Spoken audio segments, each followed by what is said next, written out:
जंगल जमीन उद्ध्वस्त करण्याचे कारस्थान यांचं आहे। हक्क कधी मागून मिळत नाही, तो हक्क आपल्याला हिसकावून घ्यावा लागतो।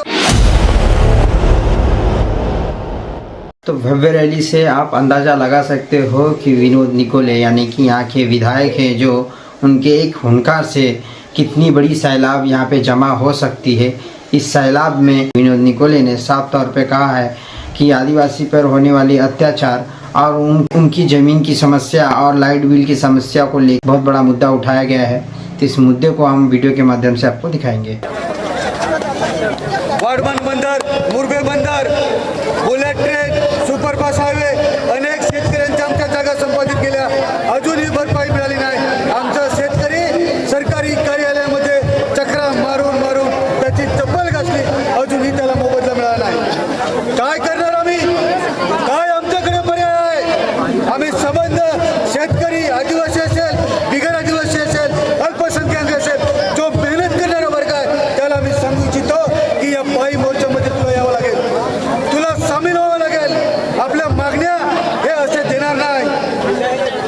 हक्क कधी मागून मिळत नाही, तो हक्क आपल्याला हिसकावून घ्यावा लागतो। आणि आज या पायी मोर्चाद्वारे पालघरच्या कलेक्टर कार्यालयावर आम्ही जाणार आहोत आणि ज्या आमच्या मागण्या आहेत, जवळजवळ 12 मागण्या आहेत। वन अधिकार कायद्याची अंमलबजावणी, 2 गुंठे तुम्ही आम्हाला देता, त्याच्यामध्ये घर बांधू की गोठा बांधू की आम्ही उत्पन्न काढू, या 2 गुंठ्यामध्ये काय मिळणार नाही। म्हणून आमची मागणी आहे की आमचा वनपट्टा जो आमच्या कब्जामध्ये आहे तो पूर्णतः GPS मंत्री करून त्याच्या सातबाऱ्यासाठी नोंद झाली पाहिजे।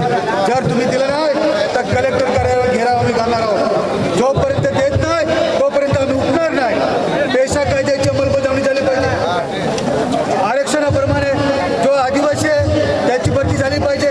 जो बिगर आदिवासी आहे, जो भूमिपत्र पालघर जिल्ह्यातला असेल, तो कोणी असेल, तो आमचा भाऊ आहे, त्याला पण त्याच्या आरक्षणाप्रमाणे त्याला नोकरी मिळाली पाहिजे। वाढवण बंदर आम्हाला नको आहे, चौथी मुंबई आम्हाला नको आहे। आमचा पालघर जिल्हा जसा आहे तसा राहू द्या।